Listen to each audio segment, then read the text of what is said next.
Egypt கடந்த காலத்தோட வரலாறும் மர்மங்களும் புதிர்களும் புதஞ்சு போயிருக்கிற ஒரு இடம். 19ஆம் நூற்றாண்டுல அகழ்வாராய்ச்சியாளர்கள் உதவியோட வெளியே வந்த எகிப்து பிரமிடுகள், கட்டுமானங்கள், அதுல பதப்படுத்தி புதைக்கப்பட்ட மம்மிகள் பத்தின தகவல்கள் ஒட்டுமொத்த உலகத்தையே அதிர வச்சிருந்ததுன்னு தான் சொல்லணும். இதுல இன்னும் பிரமிப்பான விஷயம் என்னன்னா, அன்னைக்கு உண்டான அதிர்வு இன்னும் தொடர்ந்துகிட்டே தான் இருக்கு. தோண்ட கிடைக்கிற புதையல் மாதிரி எகிப்துல தோண்ட இன்னமும் நம்ப முடியாத பல மர்ம கண்டுபிடிப்புகள் வெளியே வந்துகிட்டே தான் இருக்கு. அப்படி எகிப்துல இருந்து கிடைச்ச மேலும் சில மர்ம கண்டுபிடிப்புகளை பத்தி தான் இன்னைக்கு நம்ம தமிழ் அல்டிமேட் சேனல்ல பார்க்க போறோம். வழக்கம் போல இன்னைக்கான வீடியோவும் இன்ட்ரெஸ்டிங்கான ஒன்னாவே தான் இருக்கும். சோ வீடியோவை கடைசி வரைக்கும் பார்த்து முடிச்சதும் கண்டிப்பா ஒரு லைக் கொடுங்க. அதோட இந்த சேனலை இப்பதான் நீங்க முதல் தடவை பார்க்கறதா இருந்தா கீழே இருக்கிற அந்த சப்ஸ்கிரைப் பட்டனை கிளிக் பண்ணி பெல் நோட்டிபிகேஷனையும் எனேபிள் பண்ணி வச்சுக்கோங்க. அப்பதான் நம்ம சேனல் அப்டேட் ஆகிற ஒவ்வொரு விஷயமும் உங்களுக்கு உடனடியா தெரிய வரும். வாங்க இப்ப டாபிக் உள்ள போகலாம். மம்மிஃபிகேஷன் இன் ஆன்ஷியன்ட் ஈஜிப்ட். பண்டைய எகிப்தியர்களை பொறுத்த வரைக்கும் இறந்த மனித உடலை மம்மிகளா பதப்படுத்தி வைக்கக்கூடிய முறையை இறப்பிற்கு பிறகான வாழ்க்கையில அது அவங்களுக்கு தேவைப்படும் சொல்லி தான் அவங்க அதை மம்மிஃபிகேஷன் பண்ணி கூடவே அவங்களோட செல்வங்களையும் சேர்த்து புதைச்சு அது மேல பிரமிடுகளை கட்டுனதா நாம கேள்விப்பட்டிருப்போம். ஆனா உண்மையில மம்மிஃபிகேஷனோட பர்பஸ் அதுக்கு மட்டும் கிடையாது. உடலை விட்டு ஆன்மா சரியா டிரான்சிஷன் ஆகவும் சரியான முறையில இறப்பிற்கு பிறகான வாழ்க்கையை அதை அடையணுங்கிறதுக்காகவுமே இந்த மனித உடலை மம்மிகளா பதப்படுத்துற முறையை எகிப்தியர்கள் பண்ணியிருக்காங்க. இதுக்காக உடலை பதப்படுத்த அவங்க இன்னைக்கு நாம சாதாரணமா பயன்படுத்துற உப்பை எல்லாம் பயன்படுத்தல. மம்மிஃபிகேஷன் பண்ணி பதப்படுத்த அவங்க பயன்படுத்தின உப்புல soda ash, sodium bicarbonate, sodium chloride மற்றும் சோடியம் சல்பேட் உள்ளிட்ட விஷயங்களுமே கலந்து இருந்திருக்கு. இந்த மாதிரியான விஷயங்கள் அடங்கின உப்பை அவங்க நைல் நதியோட ஆற்று படுகைகள் இருந்து எடுத்துதான் பயன்படுத்தி இருந்திருக்காங்க. இறந்தவங்களோட ஆன்மா இப்படி பதப்படுத்தப்பட்ட நிலைக்கு அப்புறமா தான் உடல்ல இருந்து பிரிஞ்சு மரணத்திற்கு பிறகான வாழ்க்கையை தேடி பயணம் பண்ணணும். அதுக்கு இந்த மாதிரியான மம்மிஃபிகேஷன் தான் உதவி செய்யணும் சொல்லி உறுதியா நம்பி இருந்திருக்காங்க எகிப்தியர்கள்.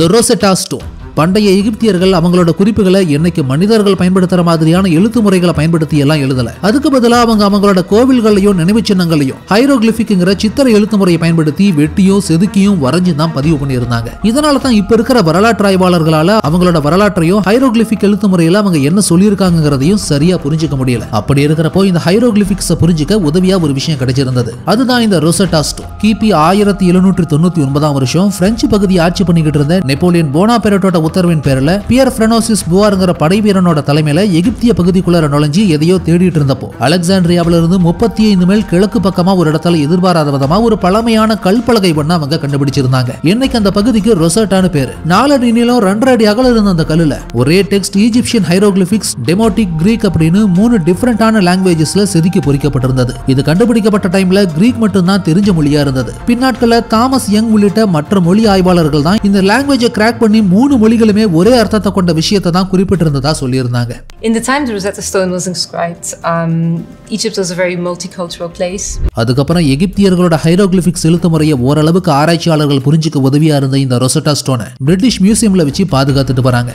Mummy's with golden tongue. எகிப்தோட எல்பனான்சாங்கிற பகுதியிலிருந்து புதுசா 2 கல்லறைகளை கண்டுபிடிச்சு அதுல இருந்து 2 மம்மிஃபிகேஷன் பண்ணப்பட்ட ரிமைன்ஸை ரெக்கவர் பண்ணியிருந்தாங்க அகழ்வாராய்ச்சியாளர்கள். 2500 வருடங்கள் பழமையான இந்த ஒரு மம்மி மட்டுமில்ல, அந்த பகுதியில புதஞ்ச நிலையில இருந்த கல்லறைகளுக்குள்ளார இருந்தும் பிரமிடுகள்ல இருந்தும் நிறைய மம்மிகளும் மம்மிஃபிகேஷன் பண்றப்போ மனித உடல் உள்ளுறுப்புகளை தனியா போட்டு அடைக்கிற 4 ஜாடிகளும் களிமண்ணால செய்யப்பட்ட 400 இறுதிச் சடங்குக்கான பொம்மைகளுமே கிடைச்சிருந்தது. இருந்தாலும் எல்பனான்சாவில் கிடைச்ச இந்த ஒரு மம்மியை மட்டும் குறிப்பிட்டு சொல்ல காரணம் என்னன்னா, இந்த ஒரு மம்மியோட வாயில மட்டும் பழைய நாக்கு இடத்துல தங்க நாக்கு பொருத்தப்பட்டிருந்தது. இது ஏன் பொருத்தப்பட்டிருந்திருக்குன்னா, பண்டைய எகிப்தியர்கள் மத்தியில ஒரு வழக்கம் இருந்திருக்கு. இறந்து போன ஒருத்தர் இறப்பிற்கு பிறகான வாழ்வுல ஒசைரிஸ்ங்கிற கடவுள் கிட்ட பேச இந்த தங்க நாக்க ரொம்ப குறிப்பிட்ட நபர்களுக்கு மட்டுமே பொருத்தி இருந்திருக்காங்க. இறந்த பிறகான வாழ்க்கையில கடவுள் கிட்ட பேச இதுதான் வழின்னு எகிப்தியர்கள் உறுதியா நம்பியிருக்காங்க. அதுக்கு உதாரணம் தான் தங்க நாக்கோட புதைக்கப்பட்ட இந்த mummy. Copy of Christian teachings.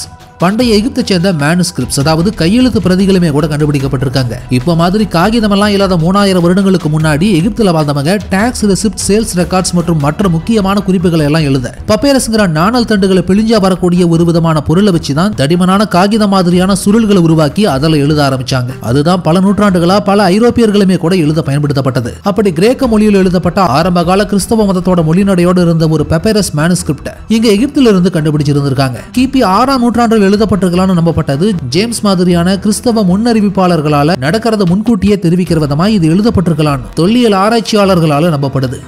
Dessert glass. 29 million வருஷங்களுக்கு முன்னாடி ஒரு மிகப்பெரிய விண்கல் பூமியில மோதினது மூலமா தான் பூமியில பல மாற்றங்கள் நிகழ்ந்தது. அதுல உருவான ஒரு பகுதி தான் இந்த லிபியன் டெசர்ட். அதனுடைய விளைவா இன்னைக்குமே இந்த பாலைவன பரப்புல நடந்து பாத்தீங்கன்னா அங்க நிறைய கிளாஸ் மாதிரியான பச்சை நிற கற்களையும் கலர் கல்கண்டு மாதிரியான வெரைட்டியான ஸ்டோன்ஸையும் பார்க்க முடியும். அதோட இந்த மர்மமான கற்களை லிபியா, ஈஜிப்ட் மற்றும் சஹாரா உள்ளிட்ட பல மிடில் ஈஸ்ட் பாலைவன பகுதிகளையும் பார்க்க முடியும். Pit of giant hands. மர்மமான கண்டுபிடிப்புகளுக்கும் வாயை பிளக்க வைக்கிற வரலாற்றுக்கும் பெயர் போன ஈஜிப்ட்ல 2011ஆம் வருஷம் அவரஸ்ங்கிற பகுதியில் ஆர்கியாலஜிஸ்ட் வேலை செஞ்சுட்டு இருந்தப்போ புதஞ்சு போன கட்டிட மாதிரியான ஒரு பகுதியை கண்டுபிடிச்சிருந்திருக்காங்க. அப்போ அங்க ராட்சத கையெலும்புகளை கொண்ட தொல்லியல் தடயம் ஒண்ணு கிடைச்சிருந்திருக்கு. 3600 வருடங்களுக்கும் பழமையானதான இது மனிதனோட கை மாதிரியே இருந்தாலும் வழக்கத்துக்கு மாறான கைகளை விடவும் பெருசா இருந்ததோட மர்மமான ஒண்ணாவே இருந்தது. இது மனிதர்கள் வாழ்ந்த மாளிகை மாதிரியான இடத்துல இருந்து கிடைச்சதுனால இதை மற்ற உயிரினங்களோட கம்பேர் பண்ணவும் முடியல. அதே சமயம் கட் பண்ணப்பட்ட இந்த கை எப்படி ஒரு மனிதனுக்கு எப்படி இந்த அளவுக்கு ரொம்ப பெருசானதா இருந்திருக்க முடியுங்கிற ஒரு கேள்வியவும் ஏற்படுத்தி இருந்தது. மச்சிமோசாரஸ் Rex, the prehistoric ruler of Sahara.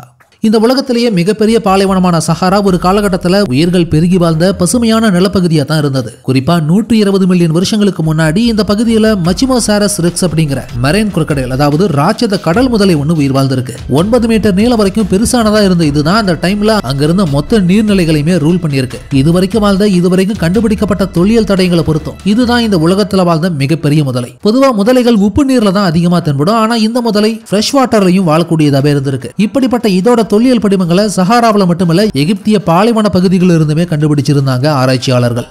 Plague of Cyprian.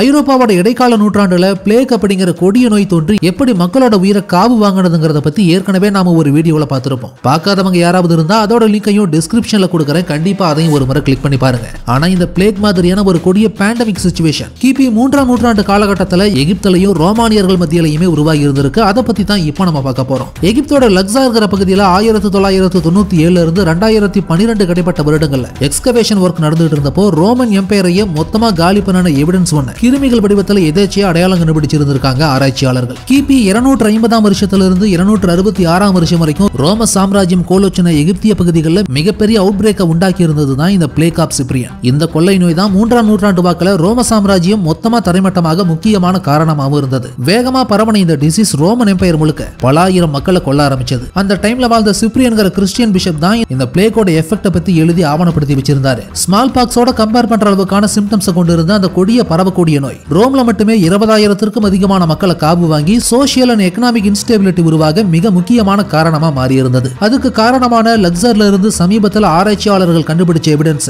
Modern medical ரிசர்ச்சுக்கு கொடுத்து பண்டைய கால கொள்ளை நோய்கள் எந்த அளவுக்கு வீரியமானதா இருந்திருக்கும், தற்காலத்தில் இருக்கிற எபோலா உள்ளிட்ட நோய்களுக்கும் அதுக்கும் ஏதாவது தொடர்பு இருக்குமாங்கிற ரீதியிலையும் ஆராய்ச்சி செஞ்சுட்டு வராங்க. Rewriting spinosaurus history. இதுவரைக்கும் எகிப்தினாலே பிரமிடுகளில் புதைக்கப்பட்ட மம்மிக்கள் தான் அதோட அடையாளமா இருந்தது. ஆனா 1912ஆம் வருஷம் எகிப்தில் கண்டுபிடிக்கப்பட்ட சில தொல்லியல் எச்சங்கள் பல மில்லியன் வருஷங்களுக்கு முன்னாடி தண்ணீர்ல வாழ்ந்த டைனோசரவனோட வரலாற்றையே விளக்கக்கூடிய அளவுக்கு பிரமிப்பான கண்டுபிடிப்பா மாறி இருந்தது. 112 இருந்து 93 மில்லியன் வருஷங்களுக்கு முந்தைய கிரெட்டேசியஸ் பீரியட்ல இந்த பூமியில வாழ்ந்து முற்றிலுமா அழிஞ்சு போன தெரோபா டைனோசரன்கள் ஒண்ணுதான் இந்த ஸ்பைனோசாரஸ்.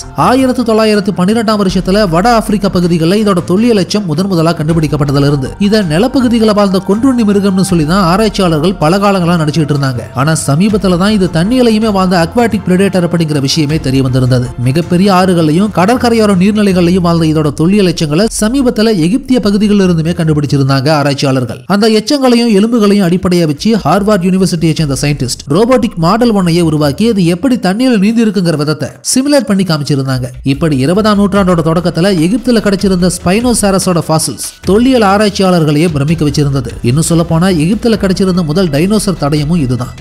God of fun.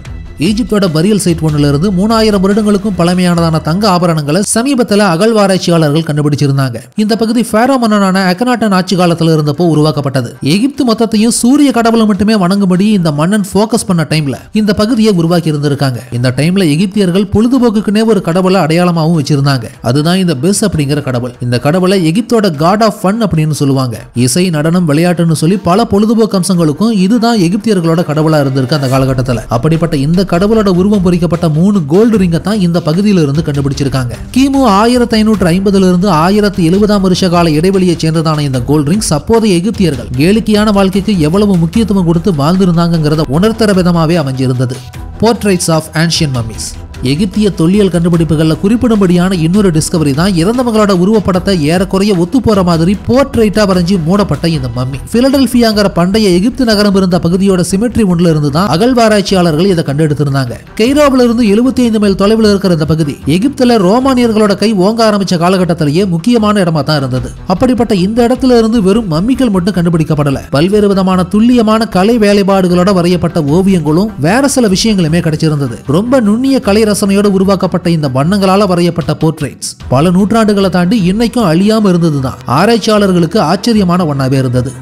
Unknown queens pyramid எகிப்தில் இருக்கிற சக்காராங்கிற தொல்பொருள் ஆராய்ச்சி பகுதியிலிருந்து இதுவரைக்கும் டாக்குமெண்ட் பண்ணப்படாத எகிப்திய அரசு விருத்தங்களோட புதைக்கப்பட்ட மம்மி ஒன்றை கண்டுபிடிச்சிருந்தாங்க. கிசா பகுதியை ஒட்டி இருக்கிற இந்த சக்காரா ரீஜியன்ல இருந்து இதுக்கு முன்னாடி ஏற்கனவே பல தொல்லியல் கண்டுபிடிப்புகள் கிடைச்சிருந்தாலும் இந்த குயினோட மம்மியும் அதை ஒட்டி இருந்த பிரமிடும் அகழ்வாராய்ச்சியாளர்களுக்கு ஒரு முக்கியமான கண்டுபிடிப்பாவே அமைஞ்சிருந்தது. ஏன்னா இந்த மம்மி புதைக்கப்பட்டிருந்த விதமும் அங்க கிடைச்ச மற்ற பழங்கால பொருட்களும் இந்த பெண் மம்மி எகிப்திய ஆட்சி காலத்துல மிகப்பெரிய செல்வாக்கு மிக்க அரசியா இருந்திருக்கணும்னு உணர்த்துற விதமாவே அமைஞ்சிருந்தது. இந்த மம்மி கண்டுபிடிக்கப்பட்ட இடத்தையும் புதைஞ்சு போன கட்டுமான ஆராய்ச்சி பண்ணி பார்த்ததுல எகிப்து ராஜ்யத்துல ஒரு உயர்ந்த இடத்துல இருந்தவங்களை புதைக்க மட்டுமே இந்த இடத்தை தேர்ந்தெடுத்திருக்கலாம்னு தெரிவிச்சிருந்தாங்க அகழ்வாராய்ச்சியாளர்கள். தொடர்ந்து அந்த மம்மியவும் சக்காரா பகுதியவும் இன்னமும் தீவிரமா ஆராய ஆரம்பிச்சிருக்காங்க. அதனால மேற்கொண்டு இங்க இருந்து கிடைக்கக்கூடிய தொல்லியல் தடயங்கள் எகிப்திய வரலாற்றை திரும்ப மாத்தி எழுதுறதுக்கான ஒரு ஆதாரமா கூட இருக்கலாம். மிஸ்டீரியஸ் ஈஜிப்சியன் புக் எகிப்திய தொல்பொருள் தலமான சக்காராங்கிற இடத்துல இருந்து நிறைய எகிப்தியர்களோட மர்மமான தொல்லியல் தடயங்கள் கிடைச்சிருந்தாலும் அதுல குறிப்பிடும்படியான ஒரு விஷயம் தான் புக் ஆஃப் டெட் அப்படின்னு அழைக்கப்படுற 3600 வருடங்களுக்கும் பழமையான இந்த மரண புத்தகம். பொதுவா பண்டைய எகிப்தியர்கள் பப்பைரஸ் சுருள்கள்ல தான் அவங்களோட குறிப்புகளை எழுதி வச்சிருந்தாங்க. அந்த வகையில சக்காராங்கிற பகுதியில் கிடைச்ச இந்த மரண புத்தகத்தோட சுருள்கள் பல அடி நீளத்துக்கு இருந்தது. எகிப்தியர்களை பொறுத்த வரைக்கும் மரணம் அவங்களை பயமுறுத்துற விஷயமாவே இருந்ததில்ல. ஏன்னா இறப்புக்கு பிறகும் ஒரு வாழ்க்கை அண்டர் கிரவுண்டுங்கிற பூமிக்கு கீழ்பகுதியிலையும் வானத்தை தாண்டியுமே தங்களுக்கு காத்து இருக்கிறதா உறுதியா நம்ம எகிப்தியர்கள் மரணத்துக்கான நாளை நோக்கி எதிர்பார்த்து காத்துக்கிட்டு இருந்தாங்கன்னு தான் சொல்லணும். அப்படி இறந்து போய் வேற உலகத்துக்கு அவங்க போகும்போது அவங்க ஒசைரிஸ்ங்கிற கடவுளோட பேசுறதுக்கான மந்திரத்தை தேர்ந்தெடுத்து ஒவ்வொருத்தரும் அவங்களுக்குன்னு ஒரு மரண புத்தகத்தை அவங்க உயிரோட இருக்கிறப்பவே தயார் பண்ணி வச்சுக்கிற வழக்கம் அவங்களுக்குள்ளார இருந்திருக்கு. பண்டைய எகிப்தியர்களோட நம்பிக்கையின்படி இறந்து போற ஒருத்தர் டுதாவட்டுங்கிற கீழுலகத்துக்கு முதல்ல பயணம் செஞ்சு அதுக்கப்புறம் அங்கிருந்து அடுத்த மறுபிறவிக்கு பயணம் செய்வார். அதுக்கு உதவியா சில மந்திரங்கள் அந்த மரண புத்தகத்துல இடம்பெற்று இருக்கும். அது இறந்து போறப்ப கூடவே சேர்த்தும் புதைப்பாங்க. கூடவே இறந்த பிறகு நடக்கக்கூடிய சடங்குகள் பத்தின குறிப்புகளுமே இந்த புத்தகத்தில் அடங்கியிருக்கும். இது தவிர எகிப்திலிருந்து வேற சில தீய புத்தகங்களுமே கண்டெடுக்கப்பட்டிருந்ததும் இறந்த மம்மிகளை இந்த உலகத்திலேயே மறுபடியும் உயிர்த்தல வைக்கிறதுக்கான தீய மந்திரங்கள் அதுல அடங்கி இருக்கிறதாவுமே கூட சில தகவல்கள் உண்டு. இப்படி எகிப்து பத்தின மர்மங்கள் இன்னமும் நீண்டுகிட்டே தான் இருக்கு. ஃபைனலி இந்த வீடியோ உங்களுக்கு பிடிச்சிருந்ததுன்னா லைக் பண்ணுங்க, கமெண்ட் பண்ணுங்க, ஷேர் பண்ணுங்க. அதோட இந்த வீடியோ உங்களுக்கு இன்ட்ரெஸ்டிங்கான ஒன்னாவும் இன்ஃபர்மேட்டிவான ஒன்னாவும் இருந்ததுன்னு நினைச்சீங்கன்னா கண்டிப்பா நம்ம தமிழ் அல்டிமேட் சேனலை சப்ஸ்கிரைப் பண்ணுங்க.